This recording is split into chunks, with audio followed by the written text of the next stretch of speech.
Hello बच्चों, क्या हाल चाल, कैसे हैं आप लोग? अच्छे हैं तो अच्छे रहिए, स्वस्थ रहिए, पढ़ते रहिए। तो आज आप लोग का टॉपिक है भाई, पहले मैं बता दूं आप लोग को कि BSPSCL जूनियर अकाउंटेंट क्लर्क, ध्यान दीजिएगा, ये बोर्ड पे लिखा हुआ। इसका जो प्रैक्टिस सेट है, ये practice set 8 number practice set है। इससे पहले मैं 7 दे चुका हूं, और एक चीज और बता दे रहे हैं, 7 दे चुके हैं और 8वां ये दे रहे हैं। कुल आपको मैं 10 प्रैक्टिस सेट बस कराऊंगा। इसके अलावा 2 प्रैक्टिस सेट और हम आपको प्रोवाइड करेंगे, ठीक है। 10 प्रैक्टिस सेट का मतलब हो गया कि एक प्रैक्टिस सेट में 50 क्वेश्चन, तो 10 में कितना हो गया? 500 क्वेश्चन, काफी है। इसके अलावा मैं मॉक टेस्ट भी लॉन्च किया हूं, उसको भी आप लोग देख लीजिएगा। तो जल्दी से आप लोग जुड़ जाइए और मेरे साथ आप लोग भी क्वेश्चन करना स्टार्ट कर दीजिए। उससे पहले एक बार वीडियो को लाइक भी कर दीजिएगा, ठीक है। कम से कम लाइक तो कर दिया करिए। आइए स्टार्ट करते हैं हम। ध्यान दीजिएगा, ये आपका प्रैक्टिस सेट नंबर है 8, ठीक है। ध्यान दीजिएगा, ये जो प्रैक्टिस सेट बना हुआ है, यह पूरे सिलेबस को कवर करके बनाया गया। 2-2, 4-4, 5-5 क्वेश्चन सभी टॉपिकों से लिया गया है। हो सकता है कोई टॉपिक छूट जाता है तो उसे दूसरे प्रैक्टिस सेट में हम कवर कर लेते हैं। एक चीज और जरूरी जानकारी दे दें, अभी मैं बताऊंगा आप लोग को स्टार्ट करने से पहले, कि मैं आप लोग के लिए मॉक टेस्ट लॉन्च किए। यह मॉक टेस्ट आप लोग का जूनियर अकाउंटेंट क्लर्क के लिए है, जूनियर अकाउंटेंट क्लर्क के लिए। मॉक टेस्टों की संख्या हमारी होगी 30। कितनी? 30। आपके जो एग्जाम है, ध्यान दीजिएगा, एग्जाम है, एग्जाम में आपका कॉमर्स का जो पार्ट आएगा, 100 में से 40 क्वेश्चंस आएंगे।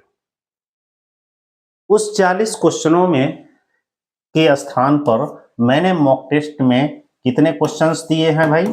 50 क्वेश्चन दिए। तो समझिए कि मैं 30 मॉक टेस्ट दे रहा हूं और 50 क्वेश्चन है, तो लगभग क्वेश्चनों की संख्या कितनी हो गई? 1500।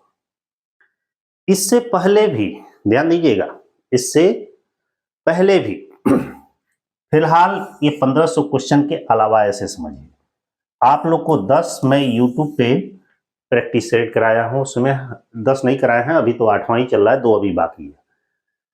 तो समझिए कि 10 टेस्ट है और एक टेस्ट में मैंने 50 क्वेश्चन को दिया, लगभग 500 क्वेश्चन हो गए, लगभग 2000 क्वेश्चन हो गए। कम नहीं है क्वेश्चन, जो भी इंपॉर्टेंट है, काफी क्वेश्चनों का तो हेल्प मिल ही जाएगा।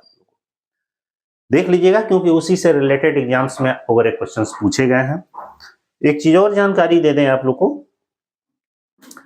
कि जो मॉक टेस्ट मैंने प्रोवाइड किया है, यहाँ एक बार बार नहीं बताएंगे आप लोग को, ध्यान दीजिएगा।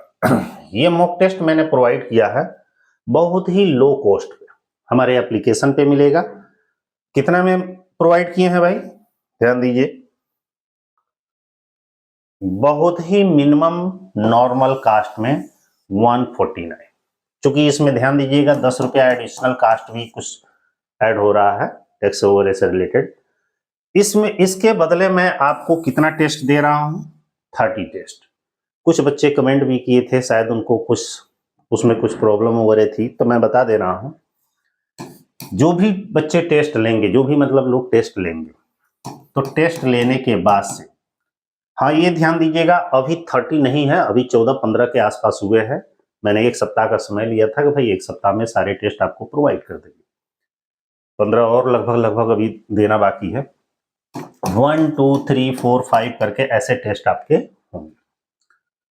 हर टेस्ट को आप बारीकी से ध्यान देकर दीजिएगा। ये मान के चलिएगा कि मैं एग्जाम हॉल में बैठा हूं और टोटल 50 क्वेश्चंस हैं और 50 मिनट आपका समय है। पूरा समय लेकर टेस्ट दीजिएगा ताकि सही वैल्यूएशन आप अपने आप को कर सके। जब भी टेस्ट ओवर होगा तो लास्ट में ध्यान दीजिएगा, चाहे कोई भी टेस्ट दे रहे हैं, सबमिट का ऑप्शन होगा।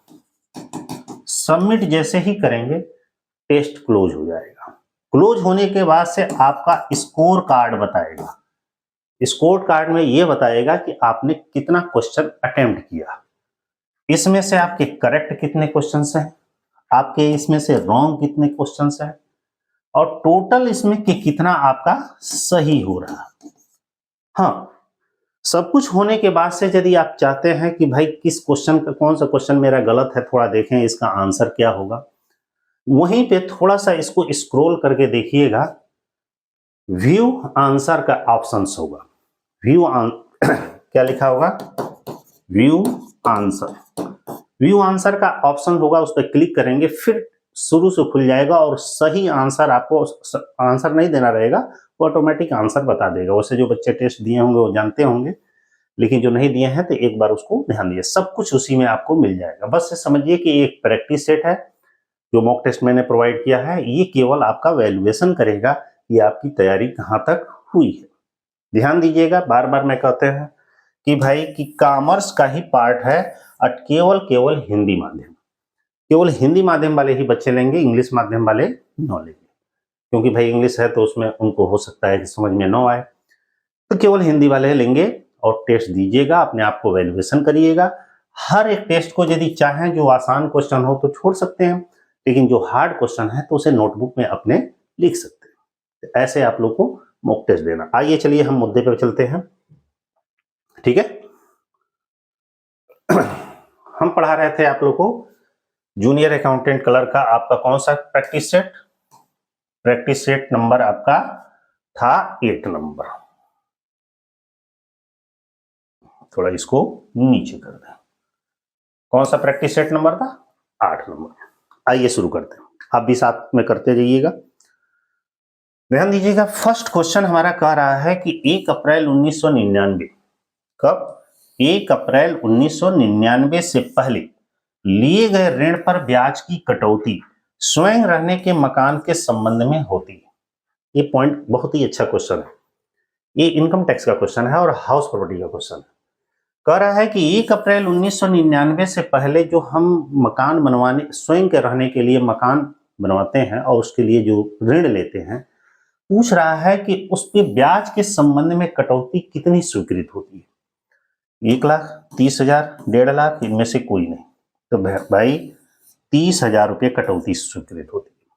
पॉइंट समझिएगा, 1 अप्रैल 99 से पहले, बाद वाला नहीं, बाद वाले में तो सीधे 2 लाख हो जाएगा, पहले कितना, 30,000। और ये भी ध्यान दीजिएगा स्वयं के रहने के मकान के संबंध में होना चाहिए।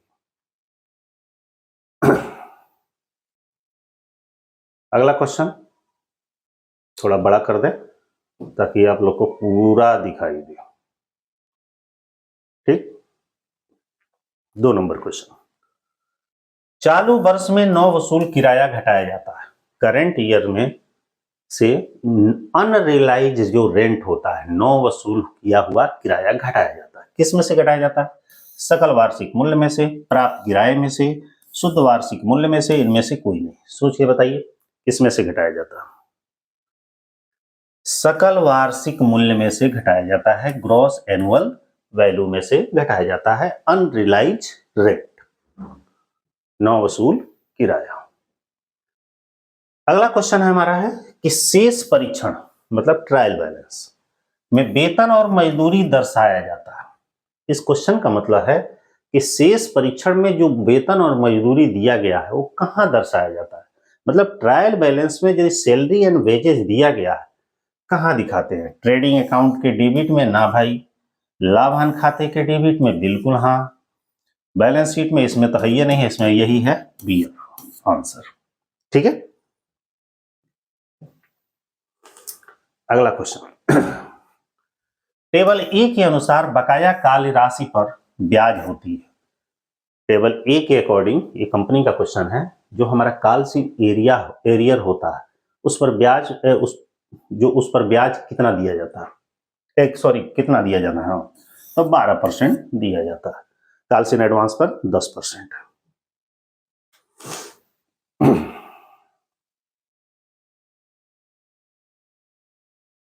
अगला क्वेश्चन, जब्त शेयरों के फिर से प्रकाशित होने पर ज्यादा छूट की अनुमति नहीं है। मतलब कह रहा है कि जब कोई कंपनी शेयर इशू करती है और शेयर होल्डर अपना शेयरों का मतलब कॉल्स मनी या याचना राशि जमा नहीं करता है तो उसको जब्त कर लेती है। तो जब जब्त कर लिया जा रहा है और उसे पुनः री इशू किया जा रहा है तो वो री इशू कितने राशि से की जा सकती है? प्रदत्त पूंजी का 50%, फिर से जारी पूंजी का 10%, जब्त शेयरों पर प्राप्त राशि। देखिएगा ये वाला ऑप्शन होगा कि जितना जब्त किया गया है या जब्त राशि से जितना प्राप्त हुआ है उसी से फिर से उस इशू कर सकती है, उससे ज्यादा से नहीं कर सकती। यहां ध्यान दीजिएगा, निम्न में से कौन सा जारी सामग्री के मूल्यांकन का सही तरीका नहीं है? मतलब जो मटेरियल हमारा कॉस्ट अकाउंटिंग का है, मटेरियल जो इशू किया जाता है तो उसके वैल्यूएशन का कौन सा मेथड नहीं है? कह रहा है फीफो मेथड तो है, ये लीफो मेथड भी है, स्टैंडर्ड प्राइस मेथड है, कॉस्ट प्राइस मेथड नहीं है। Option number C. इसमें से जो डिफिकल्ट क्वेश्चन हो आप लोग नोट कर लीजिएगा, ठीक है। अगला दिया है कि आय को किस आधार पर मापा जाता है? इनकम को किस बेस पर उसका मेजरमेंट किया जाता है? मिलान अवधारणा, स्थिरता अवधारणा, लागत अवधारणा, उपरोक्त में से कोई नहीं। भाई मिलान अवधारणा के आधार पर, ठीक है। अगला क्वेश्चन दिया है कि दान के रूप में दिया गया 7,000 रुपए का माल क्रेडिट किया जाएगा। मतलब हमने कहीं किसी को दान दे दिया, दान कहां से देंगे? खरीदे हैं उसी में से दान देंगे, और वो भी दान दिया गया 7,000 रुपए का माल। पूछ रहा है माल खाता क्रेडिट किया जाएगा किससे? बिक्री खाते से, खरीद खाते से, दान खाते से, ट्रस्टी खाते से। भाई जब हम दान देते हैं तो एंट्री क्या होती है? Charity account debit to purchase account, ये नहीं एंट्री करते हैं हम तो कौन सा अकाउंट क्रेडिट करेंगे? परचेज अकाउंट क्रेडिट करेंगे। बस हल्का हल्का आपको देखते चलना है क्योंकि पढ़े तो ही है लगभग लगभग। अस्पतालों में लागत निर्धारण की कौन सी विधि प्रयुक्त होती है? मतलब पूछ रहा है कि हॉस्पिटल में कास्ट अकाउंटिंग की कौन से मेथड का यूज किया जाता है? परिचालन लागत, इकाई लागत, उपकार्य लागत, समूह लागत। सोच के बताइए। हॉस्पिटल में बिल्कुल सही, परिचालन लागत।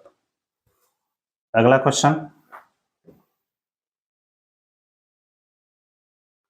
लिखा है कि किस अवधारणा के अंतर्गत क्षमता या प्रबंध की गुणवत्ता का खुलासा बैलेंस शीट में नहीं किया जाता? अकाउंटिंग कॉन्सेप्ट का क्वेश्चन है। किस कॉन्सेप्ट के अंतर्गत क्षमता या प्रबंध की गुणवत्ता का खुलासा, मतलब उसकी कैपेसिटी और मैनेजमेंट का और उसकी क्वालिटी का खुलासा बैलेंस शीट में नहीं किया जाता? ऑप्शन क्या है? ध्यान से देखिए। पूंजी माप की अवधारणा, मापन माप की अवधारणा, लेखा इकाई की अवधारणा, धन माप की अवधारणा। बताइए सोच के। लेखा इकाई की अवधारणा, ठीक है। चलिए इस साइड में हो जा रहा है।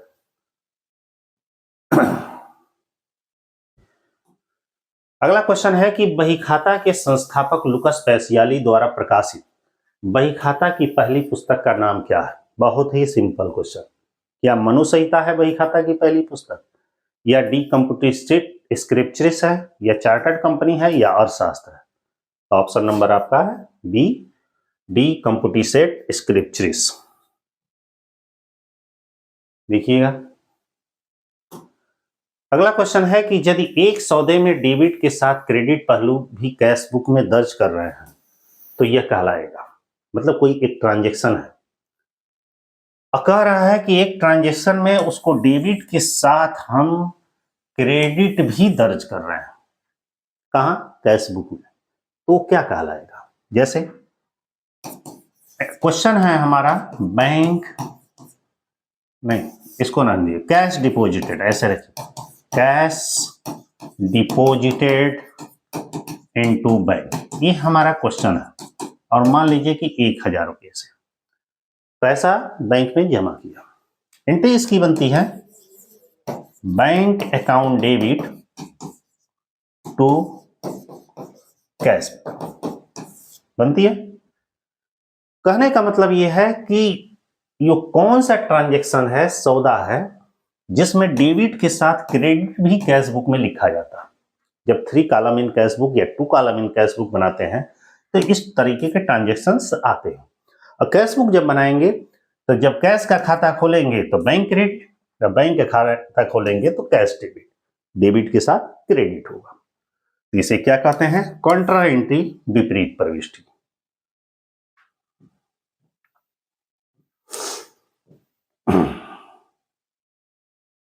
अगला क्वेश्चन लिखा है कि इकाई लागत निर्धारण रीति का प्रयोग निम्नलिखित है, देखिएगा निम्न है, निम्नलिखित में किया जाता है। मतलब यूनिट कास्टिंग का निर्धारण पूछ रहा है, या यूनिट कास्टिंग का प्रयोग कहाँ किया जाता है? प्रिंटिंग प्रेस में, सड़क निर्माण पुल निर्माण में, रासायनिक पदार्थ में, ईंट के भट्ठे में। यूनिट कास्टिंग कहाँ किया जाएगा? ईंट के भट्ठों में। प्रिंटिंग प्रेस, सड़क निर्माण और रासायनिक पदार्थों में इसका नहीं किया। रासायनिक पदार्थ में तो प्रोसेसिंग में आता।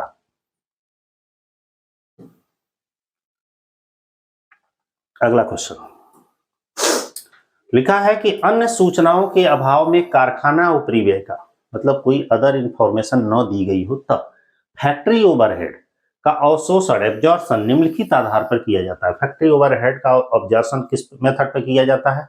मूल लागत के प्रतिशत के रूप में, प्रति इकाई कारखाना उपरिव्यय के आधार पर, प्रत्यक्ष श्रम के प्रतिशत के रूप में, कारखाना लागत के प्रतिशत के रूप में। सोच के बताइए, कोई अदर इंफॉर्मेशन न दी गई हो तो ऐसी दशा में फैक्ट्री ओवरहेड का एब्जॉर्प्शन किस बेस पर किया जाता है? सोच के बताइए।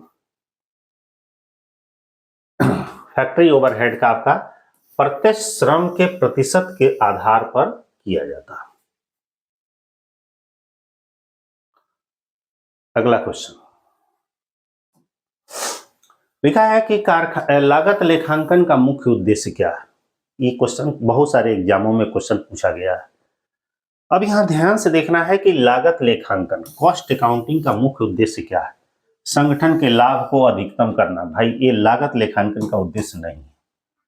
वस्तुओं और सेवाओं के विक्रय मूल्य को निर्धारित करना, ये कुछ हद तक ठीक लग रहा है। निर्णय प्रक्रिया हेतु प्रबंध को सूचना देना, देखिए यही सबसे बेस्ट है। और निर्मित माल के रहतिये का मूल्यांकन में सहायता करना। ऑप्शन नंबर हमारा होगा बी। इस तरह के क्वेश्चन कई तरीके से घुमा फिरा के आते हैं।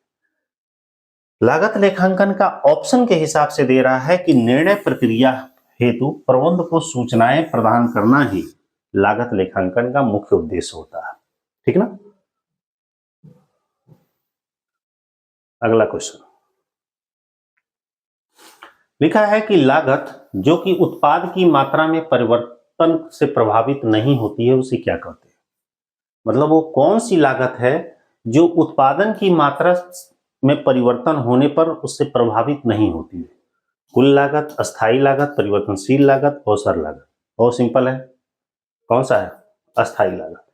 अस्थायी लागत एक ऐसी लागत होती है, उत्पादन कितना भी करें या न करें, वो अपना खर्चे में परिवर्तन उसका नहीं होता है। ठीक है? परिवर्तनशील लागत उत्पादन के आधार से घटती बढ़ती है। अगला क्वेश्चन पढ़िए। लागतें जो व्यय होने के बाद, लागतें जो व्यय होने के बाद किंतु लाभ प्राप्ति से पूर्व पुस्तकों में लिख दी जाती है उसे क्या कहते हैं? वे कौन सी लागतें हैं जो व्यय होने के बाद किंतु लाभ प्राप्ति से पूर्व पुस्तकों में लिख दी जाती है, उसे कौन सी लागत कहते हैं? थोड़ा सर्दी भी हो गया है, ठीक ना? तो उतना थोड़ा सा एनर्जी नहीं मिलेगा, आप समझ ही सकते हैं। बताइए वो कौन सी लागत कहलाती है? असमाप्त लागत, कुल लागत, प्रमापित लागत, अनुमानित लागत। कुछ आप लोग भी सोच के बताइए। उसे असमाप्त लागत कहा जाता है।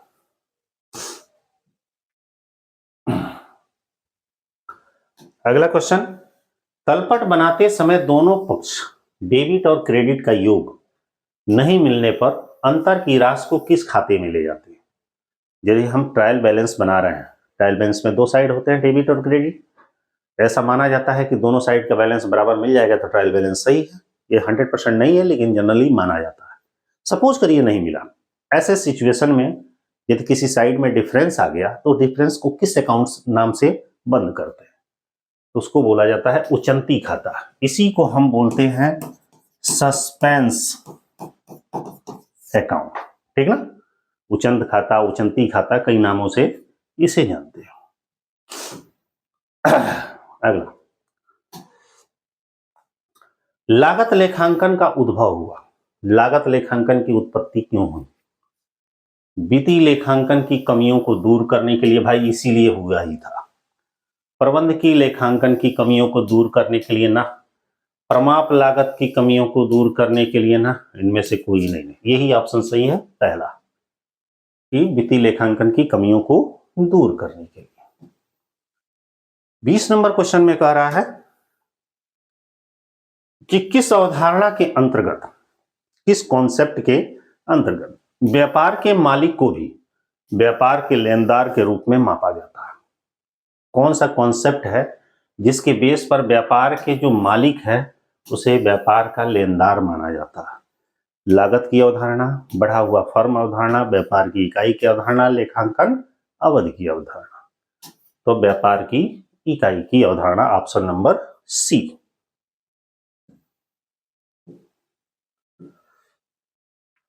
अगला क्वेश्चन, ये फिर इनकम टैक्स का क्वेश्चन आ गया। किराए पर उठे हुए मकान के निर्धारण हेतु लिए गए ऋण पर ब्याज की अधिकतम कटौती की सीमा क्या है? मतलब एक ऐसा मकान जो किराए पर उठा हुआ, लेकिन वह मकान ऋण लेके बनवाया गया है, तो उस पर ऋण पर जो ब्याज होगा उस ब्याज पर कितनी कटौती मिलेगी, उसकी मैक्सिमम सीमा क्या है, ये क्वेश्चन का मतलब है। ध्यान दीजिएगा, हाउस प्रॉपर्टी जब आप पढ़ रहे होंगे तो इसमें दो तरीके के मकाने होते हैं। एक होता है स्वयं रहने के लिए और दूसरा होता है किराए पर उठाने के लिए। इसको स्वयं का रहने का मकान यदि ऋण लेकर बनवाया जा रहा है तो इस पे दो नियम लागू होते हैं। यह ऋण 1 अप्रैल 1999 के पूर्व का है तो भाई इस पर 30,000 की कटौती मिलती है, और यही यदि 1 अप्रैल 1999 के बाद का है तो इस पे 2 लाख रुपए की कटौती मिलती है। लेकिन यहां तो क्वेश्चन दूसरा है, किराए पर उठे हुए मकान के संबंध में। इस पर जहां तक बात आएगी तो इस पर कोई सीमा निर्धारित नहीं है। इसके लिए क्या है? कोई सीमा निर्धारित नहीं है। तो ऑप्शन नंबर क्या होगा? डी होगा। ठीक है।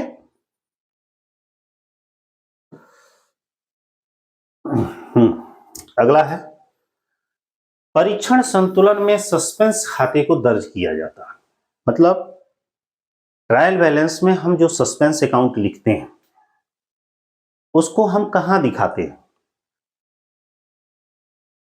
ट्रायल बैलेंस में हम सस्पेंस अकाउंट लिखते हैं, उसे हम कहां दिखाते हैं?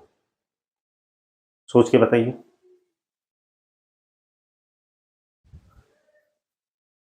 एक सेकंड।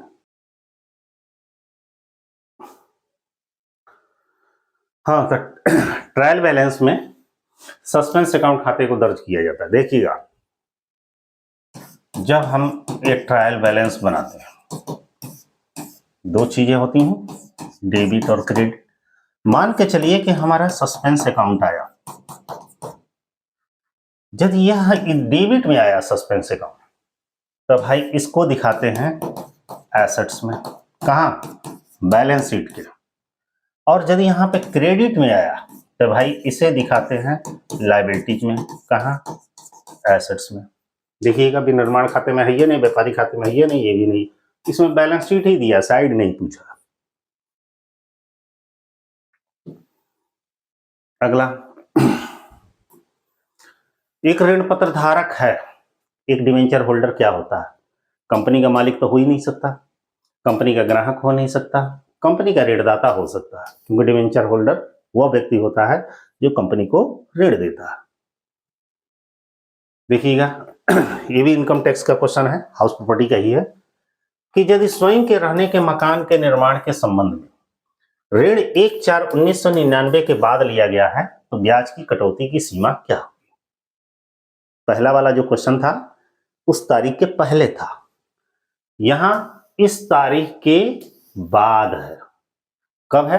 बाद है। और किस काम के लिए है? स्वयं के रहने के लिए।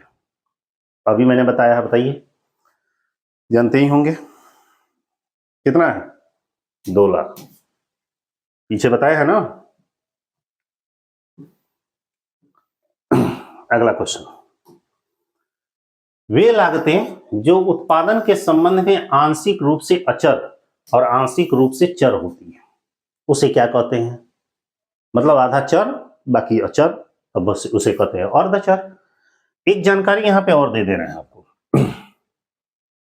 जो आप लोग का हम प्रैक्टिस सेट करा रहे हैं, प्रैक्टिस सेट करा रहे हैं 10, फिलहाल ये चल रहा है अभी 8वां, लेकिन जो लास्ट का हमारा 10वां टेस्ट होगा वो आपका होगा न्यूमेरिकल। वो 50 क्वेश्चन मोस्ट इंपोर्टेंट सेलेक्टेड सारे टॉपिक से न्यूमेरिकल होगा, जो खास तौर से एग्जाम्स में पूछे जाते हैं।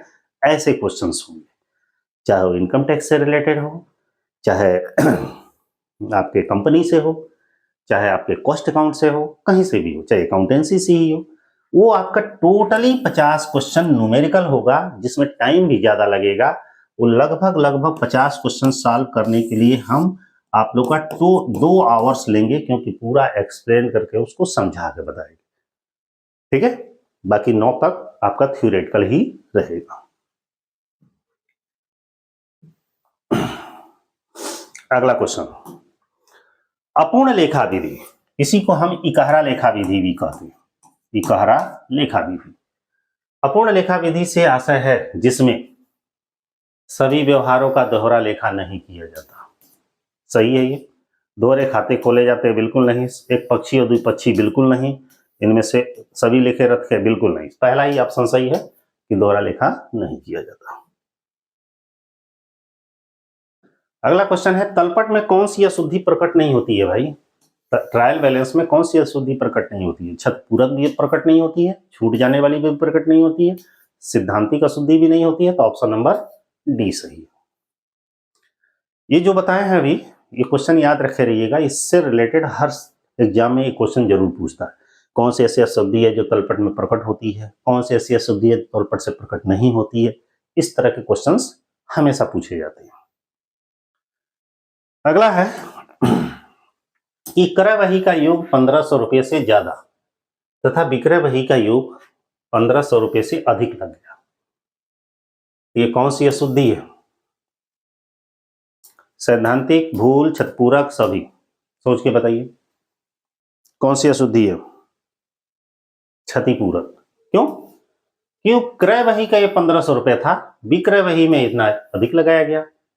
मतलब एक खाते की कमी को दूसरे खाते को कम कर देती है, गलती को, उसके प्रभाव को कम कर देती है, वो क्षतिपूरक होती है। अगला क्वेश्चन, ये ऑडिटिंग का है। लेखा वर्ष की समाप्ति पर अंतिम खाते के तैयार होने के बाद हिसाब किताब की एक ही बार में की गई संपूर्ण जांच कहलाती है। क्वेश्चन कहने का मतलब है, हिसाब किताब का जो अकाउंटिंग ईयर है समाप्त होने पर जो अंतिम खाते तैयार होने के बाद जो हिसाब किताब की एक ही बार में, मतलब एक ही टाइम में संपूर्ण जांच कहलाती है। सामयिक अंकेक्षण, वैधानिक, चालू को पूर्ण अंकेक्षण। सोच के बताइए कौन सा अंकेक्षण कहलाता है भाई? लेखा वर्ष की समाप्ति के बाद जो ऑडिट होता है उसे सामयिक या वार्षिक अंकेक्षण कहा जाता है। Option number A. अगला क्वेश्चन है, किस अवधारणा के अंतर्गत व्यापार के मालिक को भी व्यापार के लेनदार के रूप में माना जाता है? भाई ये क्वेश्चन रिपीट हो गया, ये ऑप्शन सही है, ऑप्शन नंबर सी। देखिए ये पलट गया है, ये ऑप्शन ए होना चाहिए, ये बी होना चाहिए, सी सही है, व्यापार की इकाई। क्योंकि देखिए ये 2 बार क्वेश्चन आ गया, कभी कभी हो जाता है। अगला क्वेश्चन है कि अंकेक्षक को सूचना एवं स्पष्टीकरण मांगने का अधिकार, एक ऑडिटर को किसी भी प्रकार की इंफॉर्मेशन या जो भी स्पष्टीकरण है उसे मांगने का किससे अधिकार है? कंपनी के अंशधारी से, कंपनी के पिछले अंकेक्षक से, कंपनी के अधिकारियों से, कंपनी के फर्म के कर्मचारियों से। बताइए किससे उसे मांगने का अधिकार है? भाई एक ऑडिटर चेक करने के लिए किसी कंपनी में जाएगा, दुनिया भर के लोगों से क्या मतलब है? उस कंपनी में जो ऑफिसर होगा, जो मैनेजर होगा, जो अधिकारी होगा, उसी से ना मांगेगा। तो ऑप्शन नंबर सी। अगला है एक कंपनी अंकेक्षक का कर्तव्य है कि वो अपना प्रतिवेदन दे। मतलब एक कंपनी का जो ऑडिटर है, ऑडिट करने के बाद से उसकी एक लायबिलिटीज बनती है, उसका एक कर्तव्य बनता है, रिस्पॉन्सिबिलिटी बनती है। वो अपना रिपोर्ट किसको देगा? कंपनी के संचालक को, केंद्र सरकार को, कंपनी के सदस्यों को, कंपनी के ऋण पत्र धारियों को। जो कंपनी का असली स्वामी होगा उसको देगा, तो कंपनी के सदस्यों को।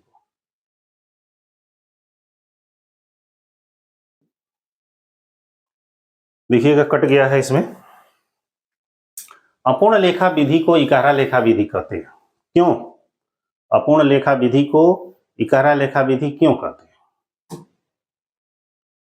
व्यवहार केवल डेबिट पक्ष में लिखे जाते हैं, केवल क्रेडिट पक्ष में लिखे जाते हैं। व्यवहारों का लेखा एक पक्षी होता है, उपयुक्त में से कोई नहीं। तो ऑप्शन देख के ही पता चल गया होगा कि कौन सा इसका आंसर होगा। Option number C. अगला क्वेश्चन, कारखाने का 2000 रुपये में निर्माण कराया गया। मतलब एक कारखाना है, कह रहा है उसका 2000 रुपये में निर्माण कराया गया, मरम्मत खाते में लिख दिया गया। ये कौन सी अशुद्धि है? मतलब फैक्ट्री का हम निर्माण कराए, मतलब उसको स्टेब्लिश किए, लेकिन वो 2000 रुपये का खर्च फैक्ट्री खाते में न लिखकर मरम्मत खाते में लिख दिया गया। ये कौन सी अशुद्धि है? भाई सिद्धांत की अशुद्धि है। वो फैक्ट्री की स्थापना या निर्माण पर खर्च किया गया है ना, तो फैक्ट्री खाते में जाएगा, उस मशीन खाते में जाएगा। गलती से मरम्मत खाते में लिखा गया तो सैद्धांतिक अशुद्धि होती है। इस तरह की क्वेश्चन भी पीछे पढ़े होंगे आप लोग। यहाँ देखिएगा इनकम टैक्स का एक और क्वेश्चन है। आज हाउस प्रॉपर्टी से ही ज्यादा क्वेश्चन है। स्वयं रहने का मकान किस धारा के अंतर्गत आता है? यदि एक व्यक्ति स्वयं अपने मकान में रहता है हाउस प्रॉपर्टी के अंतर्गत, तो वो किस सेक्शन के अकॉर्डिंग आता है? धारा 24, 24(2), 23(2), 23(1), इनमें से कोई नहीं। बताइए। 23(2). अगला है वार्षिक मूल्य, एनुअल वैल्यू जिसको कहते हैं।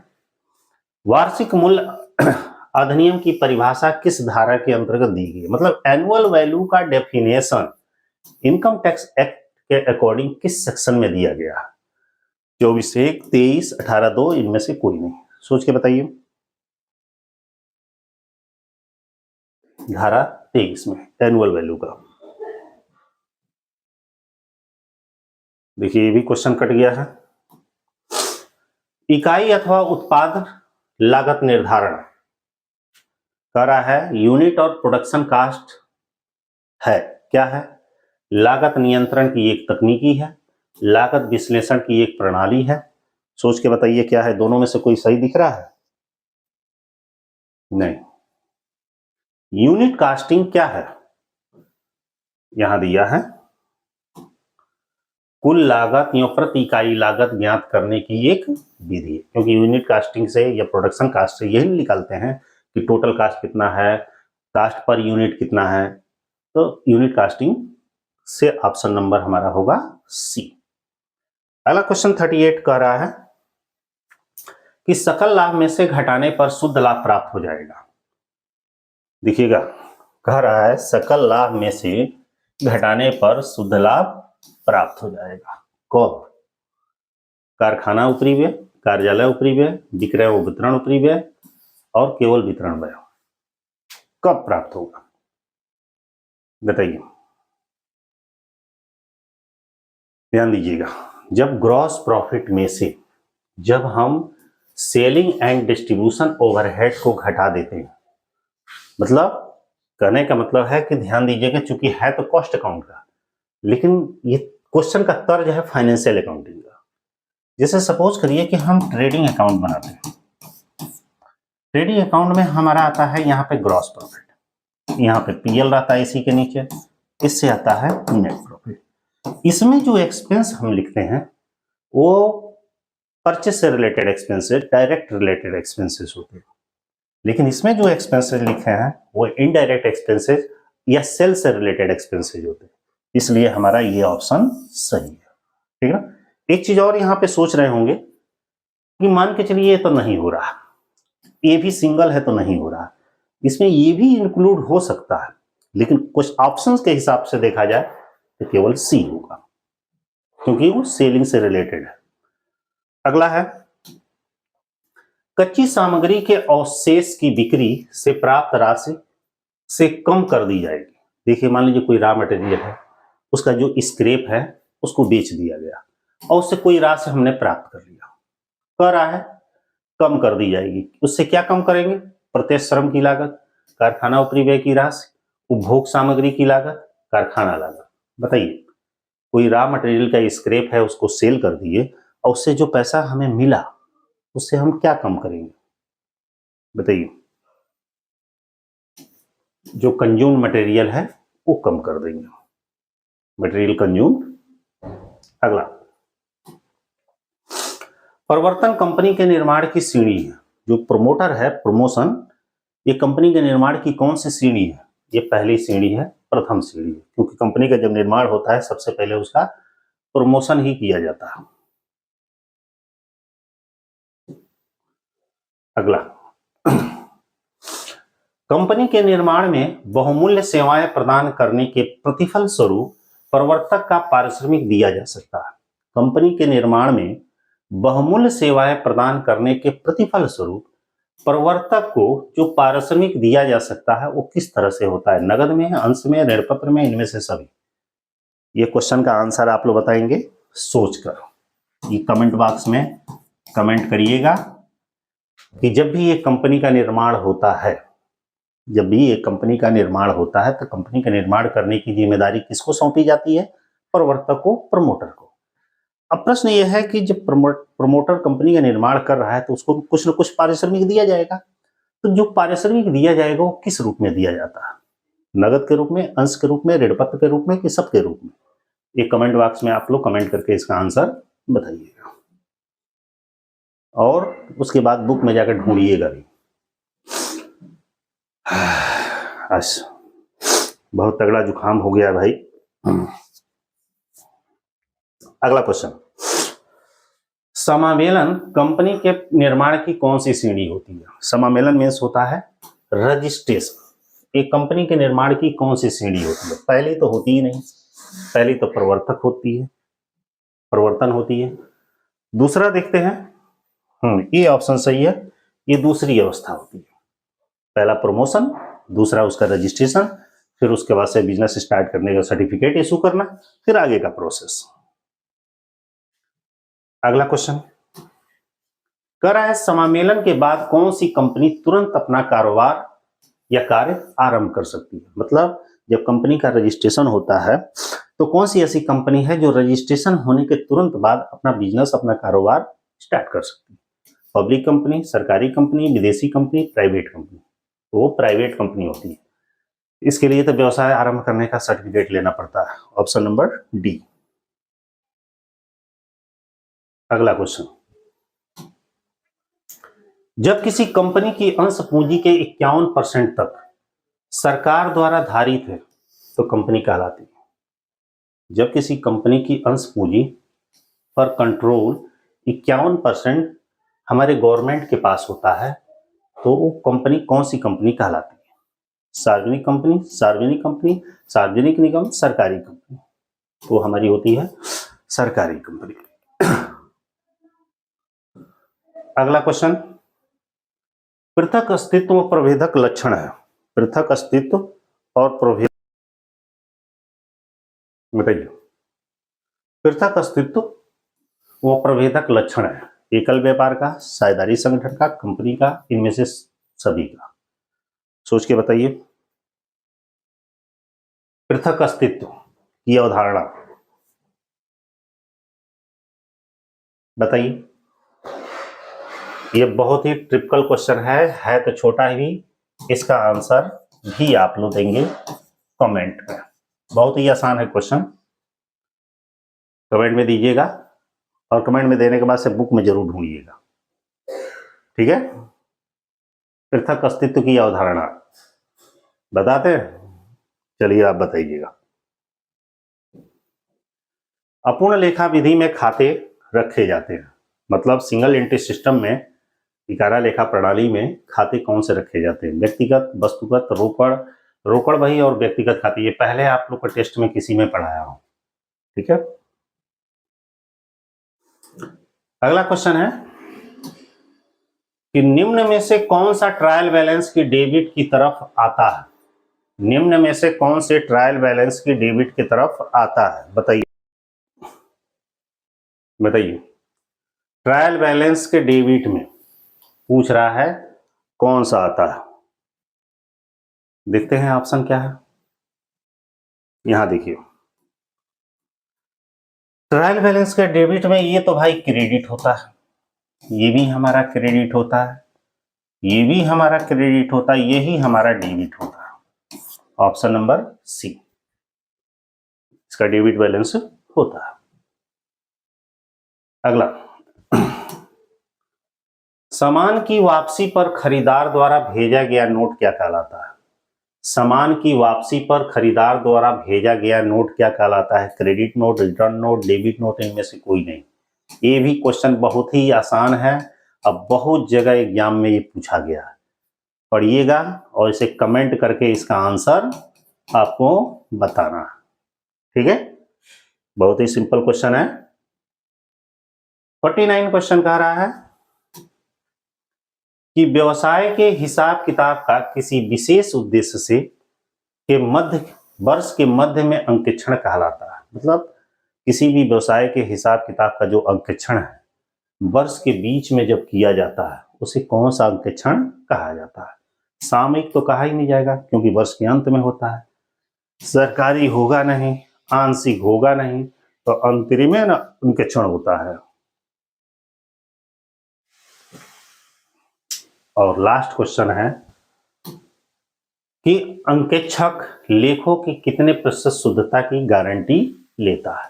मतलब एक ऑडिटर किसी कंपनी, संस्था, फर्म का ऑडिट करता है तो उसकी शुद्धता का वो कितना परसेंट गारंटी लेता है? ऑडिटर इस बात की गारंटी बिल्कुल ही नहीं लेता है, बस वो ये प्रमाणित करता है कि उसे जो भी डॉक्यूमेंट मिले हैं उसके आधार पर उसने जो चेक किया है वो सही है। ये नहीं कहता है कि पूरे हिसाब किताब एकदम वेल मेंटेन 100% करेक्ट है, उसे जो सूचनाएं मिली हैं उसके आधार पर वो सत्यता की गारंटी देता है, न कि कोई परसेंटेज नहीं है कि गारंटी, कोई गारंटी एक तरह से नहीं लेता है। तो इस तरह भाई आप लोग का ये टेस्ट नंबर, ध्यान से सुनिएगा, टेस्ट नंबर 8 कंप्लीट हो गया, जिसमें आपके 50 क्वेश्चंस थे। जिन लोगों को मॉक टेस्ट लेना होगा, बहुत ही लो प्राइस पे रखा गया है, आप लोग मॉक टेस्ट ले सकते हैं, नहीं सेल्फ स्टडी कर सकते हैं, वो आपके ऊपर डिपेंड करता है। मॉक टेस्ट या प्रैक्टिस सेट बस इतना ही हेल्प करेगा कि आप पेपर में अपने एक लिमिटेड टाइम में कितना अपने आप को प्रेजेंट कर सकते हैं, बेहतर परफॉर्मेंस कर सकते हैं, इसकी बारे में जानकारी देता है, ठीक है। फिर किसी और लेक्चर के साथ मिलते हैं जल्दी, तब तक के लिए बाय। और थोड़ा मेहनत से आप लोग पढ़िए, मन लगा कर पढ़िए, क्योंकि एग्जाम तो अब हमको लग रहा है कि अब नवंबर में तो होने के चांस नहीं है, दिसंबर का वो अब लग रहा है जनवरी तक भी जा सकता है। लेकिन खैर, आप लोग जो उसके आयोग के द्वारा बताया गया टाइम है उसी टाइम के अकॉर्डिंग आप मेहनत करिए, भले 10 दिन 20 दिन 1 महीना आगे बढ़ जाने दीजिए, आपकी तैयारी उतनी ही स्ट्रांग होगी, ठीक है। All the best, bye.